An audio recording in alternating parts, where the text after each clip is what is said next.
Excited dengan nama-nama player-player baru yang nak dibawa masuk. Oh ya, excited dengan pemain warisan yang akan masuk. Kita tengok apa tahun depan melahirkan Piala Asia. Dengan adanya player warisan dengan player tempatan, kita akan sama-sama naikkan nama Malaysia. Saya bermain padu-padu sampai Malaysia Power menang World Cup. Kita Nama-nama besar Jason Brownhill.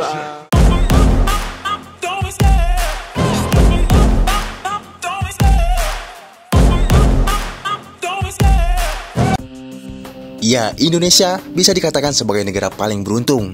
Ya, alasan itu karena banyaknya keturunan Indonesia di belahan dunia, khususnya keturunan yang berprofesi sebagai pemain sepak bola. Dan bisa dilihat saat ini dengan banyaknya pemain keturunan di tubuh skuad Garuda, mulai dari pemain Liga Inggris, Eredivisie, Liga Denmark, Liga Belgia, hingga Liga Serie A Italia. Tentu, ini menandakan bahwa keturunan Indonesia sangatlah melimpah di Eropa.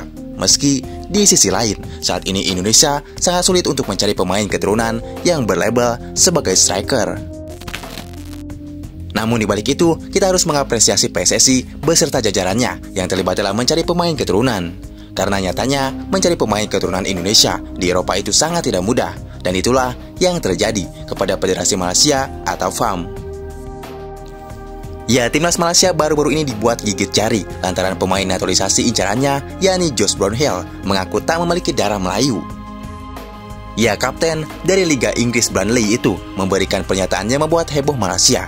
Ia mengaku hanya memiliki darah keturunan Inggris saja. Sebelumnya, Josh Brownhill memang santer dikabarkan bakal menjadi calon pemain naturalisasi berikutnya. Diharapkan kehadiran Josh Brownhill dapat mengangkat prestasi timnas Malaysia lebih baik lagi. Apalagi Josh Brownhill memiliki pengalaman bermain bersama Burnley di Liga Inggris. Namun kini harapan Malaysia untuk bisa menaturalisasi Josh Brownhill pun pupus. Malaysia dibuat kecewa setelah sang pemain memberikan pernyataan bahwa dirinya tidak memiliki darah Melayu. Excited dengan nama-nama player-player baru yang nak dibawa masuk.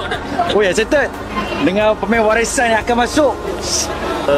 kita tengok apa tahun depan melahirkan Piala Asia. Dengan adanya player warisan dengan player tempatan, kita akan sama-sama naikkan nama Malaysia. Saya bermain padu-padu sampai Malaysia Power menang World Cup. Kita Nama-nama besar Jason Brownhill. Kabar ini disampaikan oleh Josh Brownhill melalui unggahan Instagram Story pada Sabtu 28 Desember 2024. Pada unggahannya tersebut, Josh Brownhill menegaskan bahwa satu-satunya kewarganegaraan yang dimilikinya hanyalah Inggris. Hanya ingin meluruskan situasi dan beberapa rumor yang beredar.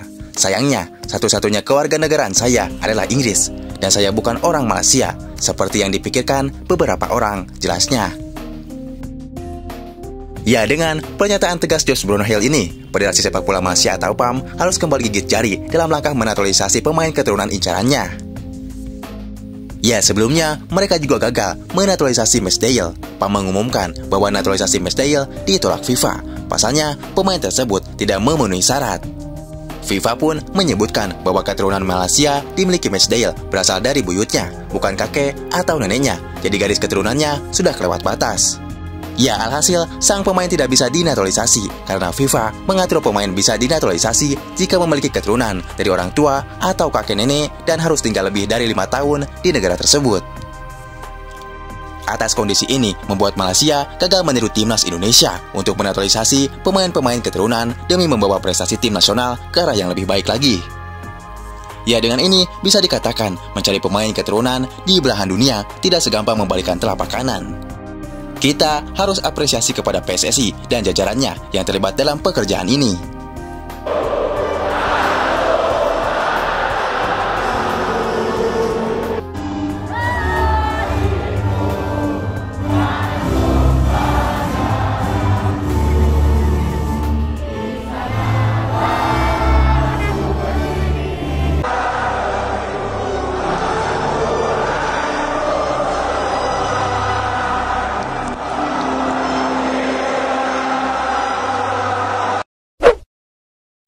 Ya, kekalahan di Piala AFF sampai detik ini masih berbuntut panjang. Bahkan sumpah, perkara gugur di Piala AFF nama Sintayong beneran dihajar kanan kiri oleh pihak-pihak tidak bertanggung jawab.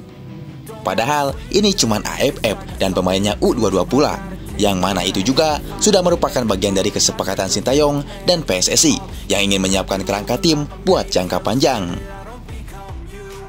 Nah, meskipun secara hasil belum maksimal, namun jika kita melihat dari sisi pandang yang lain, maka cukup banyak hikmah atau poin yang bisa kita dapat dari keputusan menurunkan tim muda di ajang ini.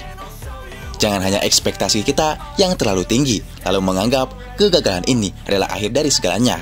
Itulah yang disampaikan oleh legenda sepak bola yang pernah datang ke Indonesia. Ya, Carlos Puyol menganggap kalau progres timnas Indonesia ini sudah benar. Hanya saja, masih ada beberapa aspek yang perlu ditingkatkan, sehingga di event lainnya nanti, para pemain muda yang ada bisa belajar dari kegagalan ini. Karena jangan lupa kalau timnas Indonesia masih punya misi besar di balik gagalnya Indonesia di Piala AFF 2024. Ya, berkat kegagalan ini, kita semua jadi tahu kalau ternyata emang banyak banget pihak yang ingin segala kondusivitas di timnas jadi terpecah belah. Terutama, ya sudah pasti misi mengadu domba Pak Erik dengan Sintayong. Namun di luar itu, semua memang pada dasarnya kegagalan di Piala AFF ini tetap akan dievaluasi. Namun bukan berarti tiba-tiba main pecah Sintayong gitu saja. Ya, banyak pihak-pihak yang bilang siapa suruh memakai tim U22 main di AFF. Ya beginilah jadi tersingkir di Piala Asian Cup. Ya minimal sebelum berkomentar seperti tadi, ya telusuri dulu asal muasalnya, baru kemudian ngasih statement atau pertanyaan seperti itu. Ya, soal siapa suruh pakai pemain muda itu kan sudah keputusan bersama, mulai dari PSSI, Sintayong, termasuk klub-klub Liga 1 yang hanya mengizinkan pemain mudanya yang diambil, mengingat Liga sendiri tidak diliburkan. Artinya apa? Ya memang turnamen ini tujuan utamanya adalah menyiapkan regenerasi tim Garuda untuk jangka panjang dan membuat fondasi di masa yang akan datang. Ya, itu juga yang disampaikan Pak Erik dalam wawancara terbarunya. Baru-baru ini memang kan kita mau coba tim muda yang memang usianya 20 tahun. Karena memang persiapan kita juga untuk jangka panjang, ujar Erick Thohir. Nah, meskipun dibilang gagal atau apapun itu, namun berbagai dukungan sejatinya terus mengalir, bahkan dari para legenda sepak bola dunia yang pernah berkunjung ke Indonesia, seperti Carlos Puyol. Ia mengatakan jika sepak bola memang harus dimainkan dengan penuh dedikasi, di mana seorang pemain benar-benar harus belajar gimana caranya menjadi pesepak bola yang memiliki visi, bukan hanya sekedar mengedepankan skill individu semata. Ya, seperti kita tahu, tak cuma legenda Spanyol ini yang memuji perkembangan sepak bola Indonesia. Melihat ke belakang waktu lalu, pelatih timnas Jepang, Hajime Moriyasu, memuji skuad Garuda di bawah asuhan pelatih Sintayong.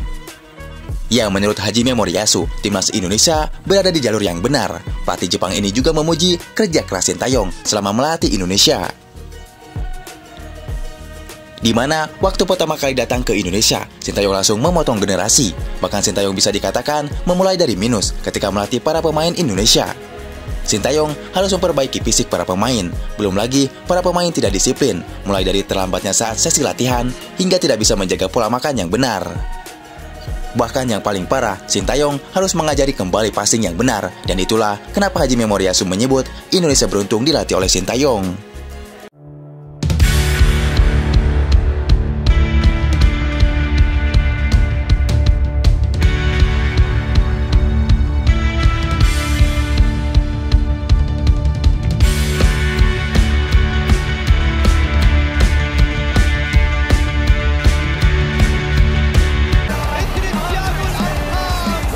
Messi, aparece Messi, gol, gol, gol, gol.